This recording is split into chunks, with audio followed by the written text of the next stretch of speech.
এখন আছি সরস্বতী বনবস্তিতে, যেটা লাটাগুড়িতে আছে।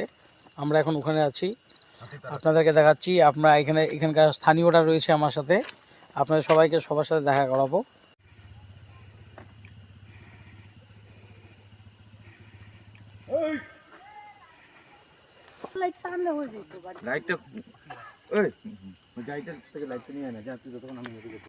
আরে কোথায় দেব পিছে পিছে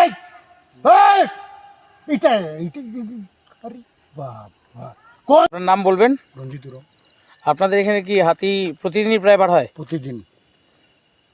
আজকেও তো বেরিয়েছে, আমরা তো দেখলামই একটা দুটো। মূর্খা টাইম টেবিল জানে না, যখন তখন বেরিয়ে পড়ে। যখন তখন দিনের বেলাও। আপনাদের তো সবারই জীবন সংশয়, বাড়ি ঘর, ধান সবকিছু তো ক্ষতি হয় আপনাদের, কিন্তু আমরা পদ্ধতি জানি বলে আমরা বাইচে আসি। অনেকদিন বুঝতে পারলাম, তখন একটাই ছিল দুইটা রে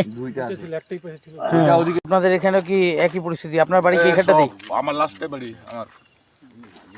আপনার বাড়িতে কোনোদিন মানে হাতি এসেছিল? বাড়ির সামনে চাপিয়ে গেছিল, নাকি আমার বাড়ি অত্যাচার করে নেই এটাই। আচ্ছা আচ্ছা আচ্ছা, মানে এই সংগ্রাম আপনাদেরকে সারা বছরই মোটামুটি কম বেশি চালিয়ে যেতে হয়। হ্যাঁ, চালিয়ে দিই। এই জমিগুলো ধান টান খাই চলে যায়, আর কি করবি? ওদেরও তো আশা আছে একটা, যে একটা। আর হাতিকে তো মহাকাল ভগবানকে তো আপনারা ভগবান হিসেবেই দেখেন।